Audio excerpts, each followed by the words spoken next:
What does it really mean to be rich? Is it your bank account, the luxury of things you can afford, or the prestige with which you walk through life demonstrating status? These questions have plagued humanity for millennia. But here's an interesting point.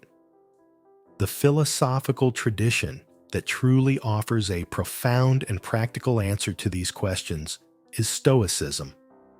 This school of thought emerged in Athens around 300 BC, and its ideas sound especially relevant today. The Stoics saw wealth not in material abundance or external trappings, but in something much more meaningful. For the Stoics, true wealth is not what you have, but what you are able to demand no more of. Epictetus, a former slave who became one of the most influential teachers of Stoicism, said, "True wealth comes not from accumulating more, but from needing less." This statement is not just a philosophy, but a challenge to modern ideas about wealth.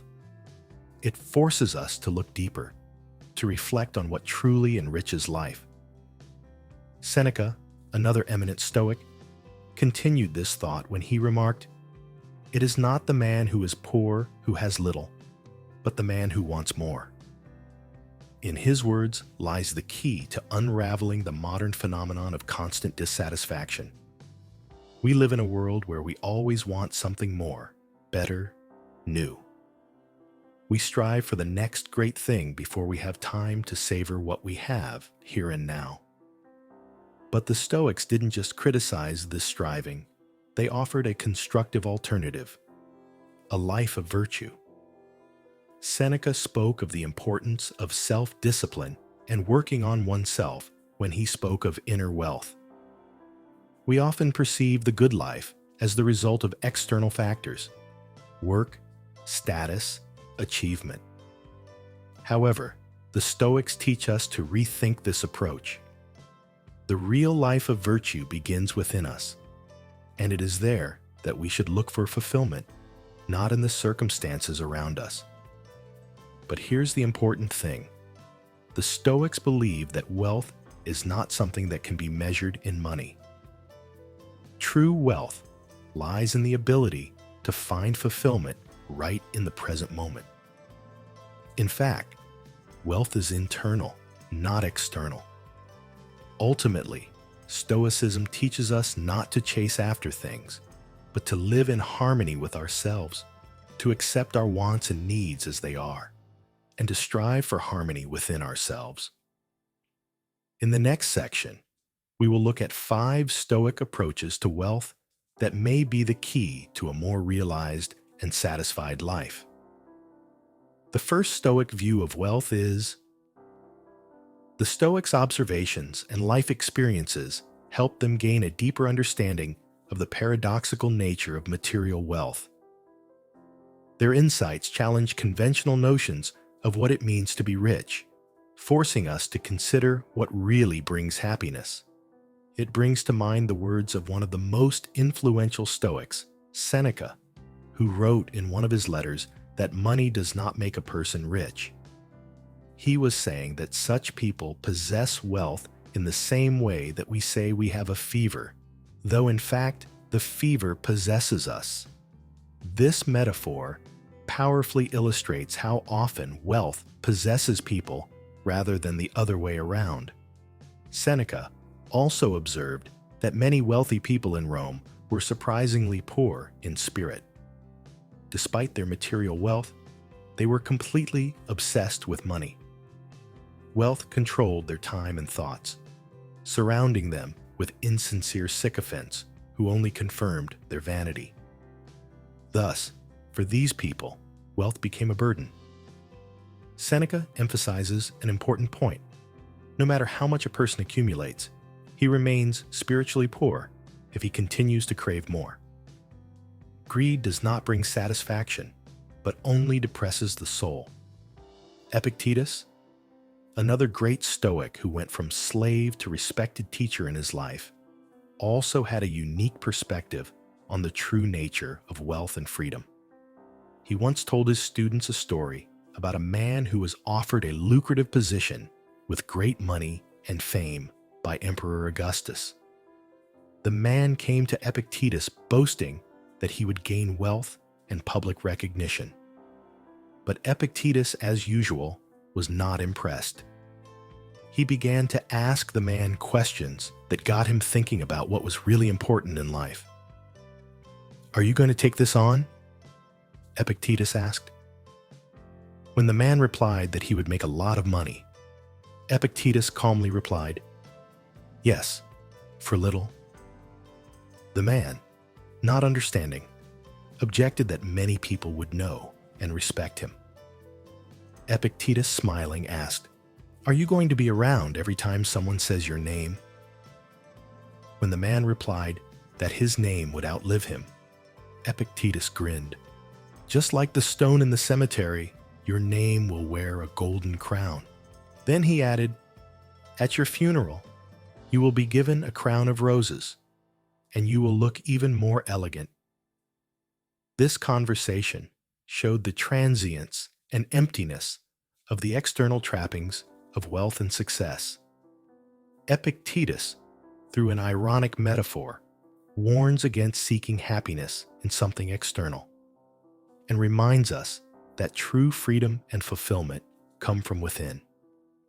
He urges us to look within ourselves and seek values that do not depend on temporary and fleeting signs of success. The superficial benefits and the real cost of the pursuit of wealth, the sacrifices we make, and the spiritual poverty associated with it become apparent when we begin to consider the depth of that pursuit. Marcus Aurelius, the Stoic philosopher and emperor, once said, "We all love ourselves more than others, but we care more for the opinion of others than for our own."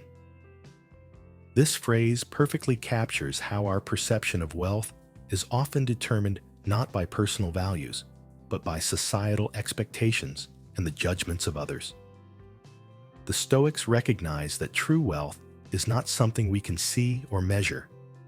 It comes from within, from a state of inner freedom, satisfaction, and self-mastery, the ability to control one's desires and focus on what is truly important, create wealth that is far more lasting and satisfying than any material goods.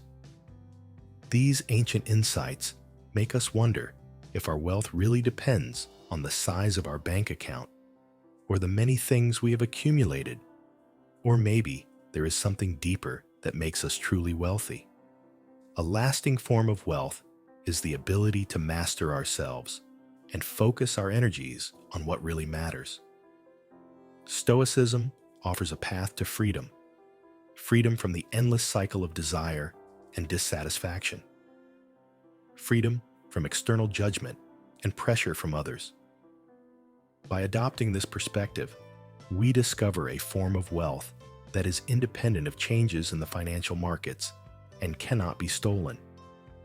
This is the second perspective on personal wealth, wealth that is internal.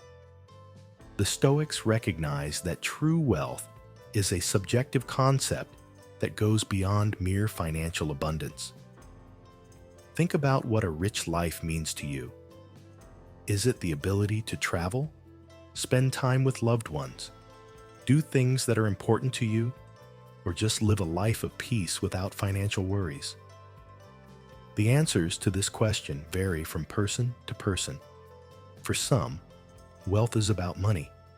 For others, it's about deep relationships or influencing others. Through their work, other philosophers have defined wealth as the freedom to live without unnecessary possessions or responsibilities.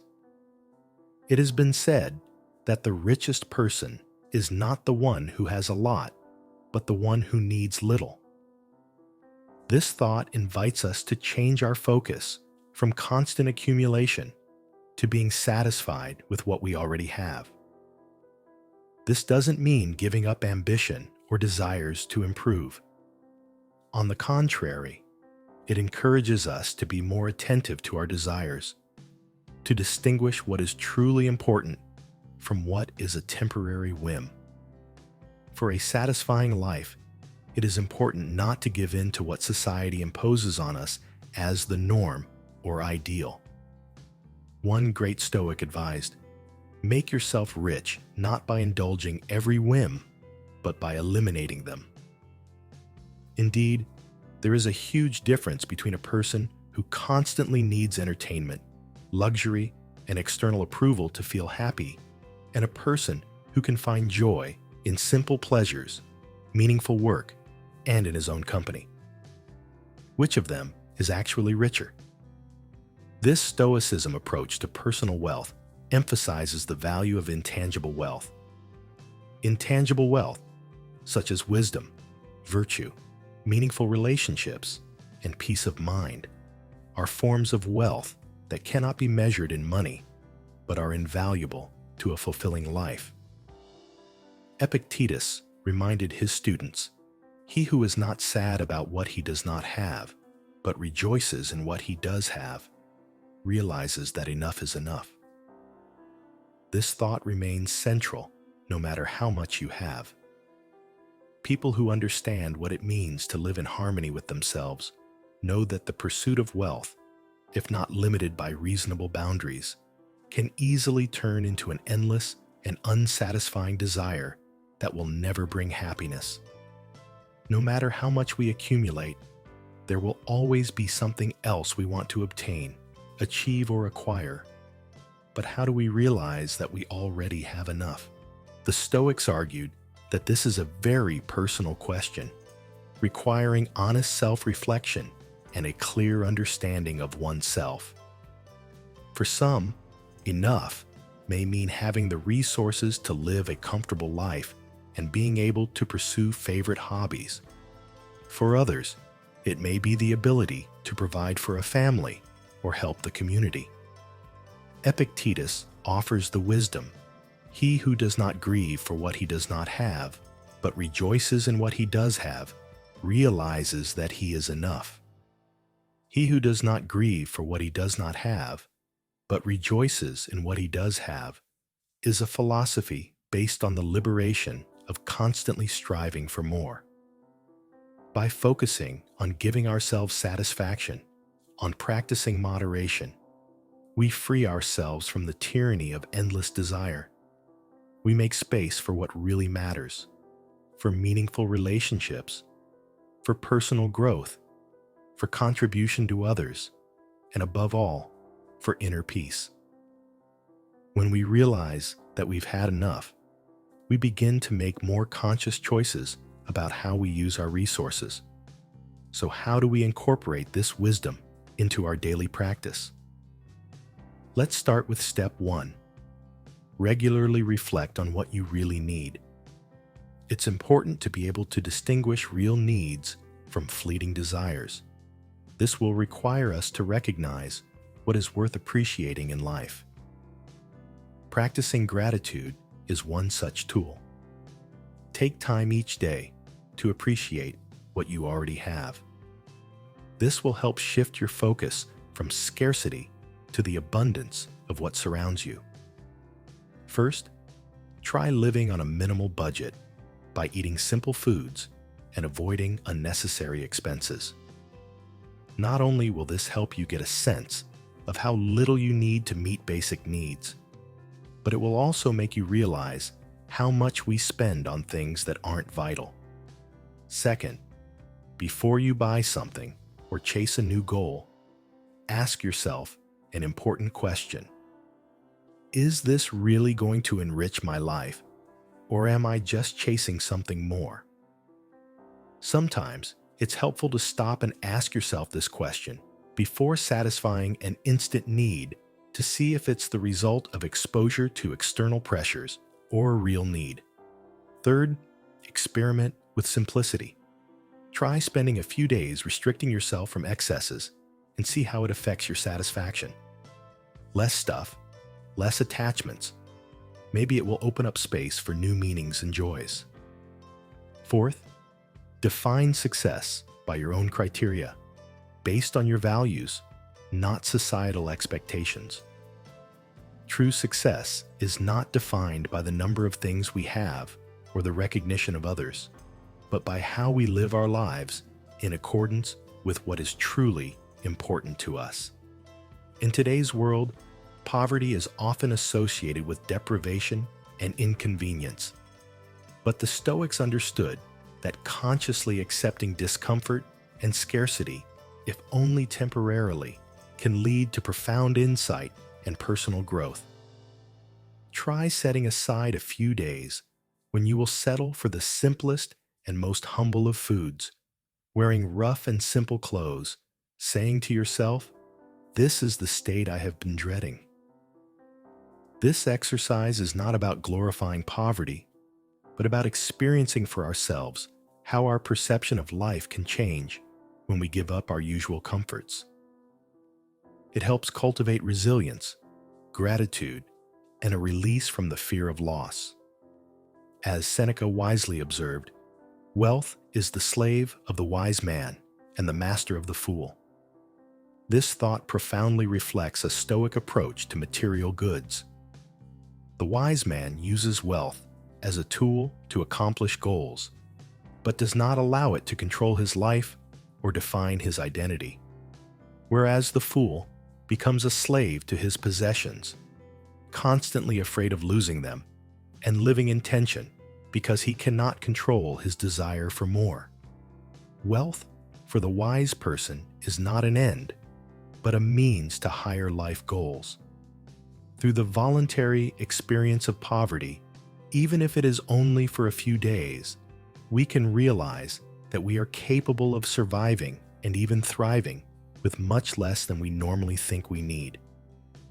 This realization can be incredibly liberating because it frees us from the anxiety of potential loss and helps us to better appreciate the true abundance in our lives.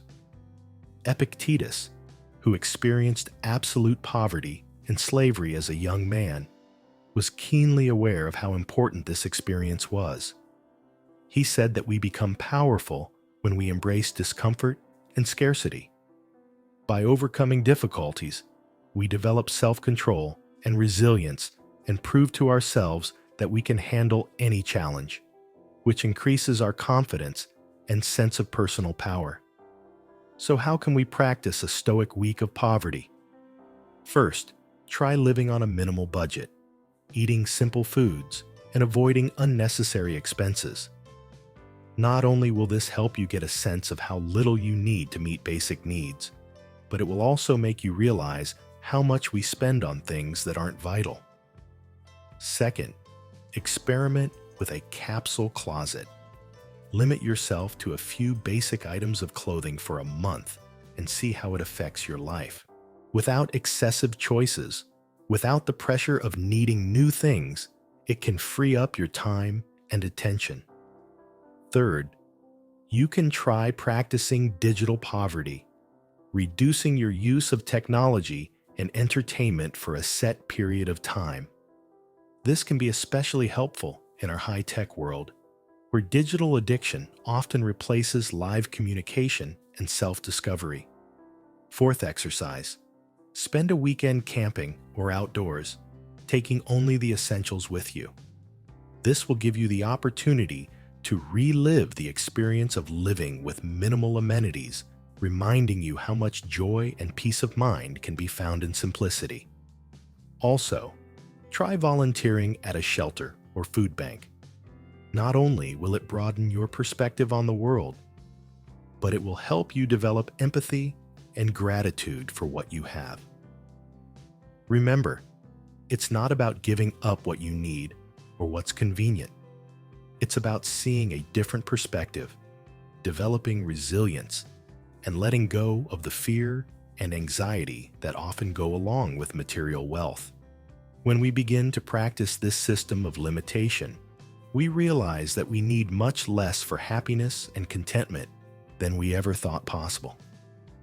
In this practice, we can discover a new kind of wealth in simplicity, that has hitherto gone unnoticed. We begin to realize that wealth is a tool, not a master. It is paradoxical, but by practicing poverty, we can become truly rich. We gain freedom because we know we can be content with little. Resilience is not just the ability to endure hardship, but the ability to voluntarily face discomfort to strengthen our character. When we choose to face unpleasant situations, we gain the ability to adapt and cope with any challenge. The same goes for gratitude. When we learn to appreciate all that we have in our lives and realize how much we already have, it opens us up to a truly profound sense of abundance. Realizing that we have enough helps us experience life as true richness and freedom.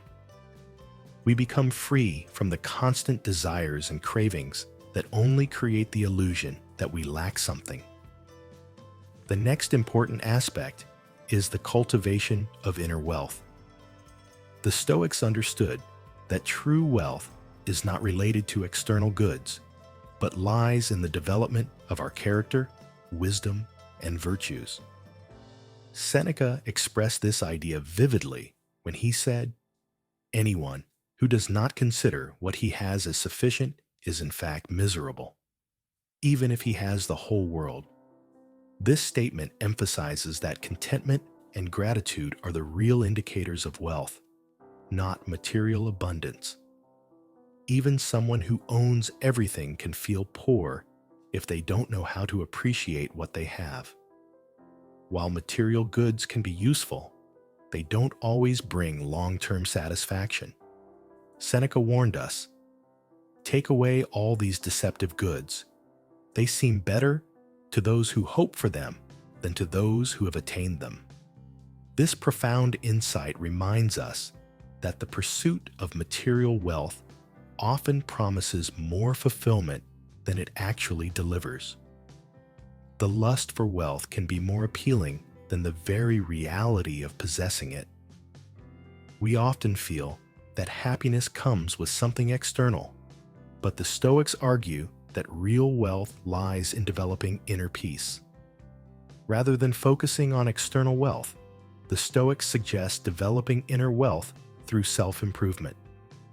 The basis for this self-improvement is the four cardinal virtues of Stoicism: wisdom, justice, courage, and moderation. These virtues form the core of Stoic philosophy and are the basis of inner wealth. Wisdom is the ability to understand our interconnectedness with the world and to act for the common good, justly and honestly. It is also the ability to recognize what is truly important in life and to make choices based on rational analysis rather than momentary desires. Fairness is the ability to act with integrity and respect, both towards oneself and others. It is the ability to recognize and respect the rights of others and to live in harmony with society. Courage is not only the ability to cope with physical dangers, but also the ability to follow one's principles, even when it is difficult. Courage is the ability to do what is right, despite obstacles and despite what is easy or popular. Moderation is first and foremost restraint. It is the ability to control our desires and emotions without letting them control us. Moderation helps us avoid extremes, keeping us balanced in life. Each of these virtues helps us to build an inner fortress that makes us independent of external factors and a truly wealthy person who can be satisfied even if his or her material situation is far from ideal. Through the development of these virtues, we gain access to deeper and more lasting wealth that is independent of external circumstances. Self-control is a key virtue that the Stoics considered to be the foundation of inner wealth. It is the ability to manage one's desires and emotions, to find a balance between excess and lack. Unlike external material goods, which can disappear at any moment, our inner qualities remain with us regardless of external circumstances. By forming self-control, we create wealth that belongs to us. and that does not depend on what happens around us.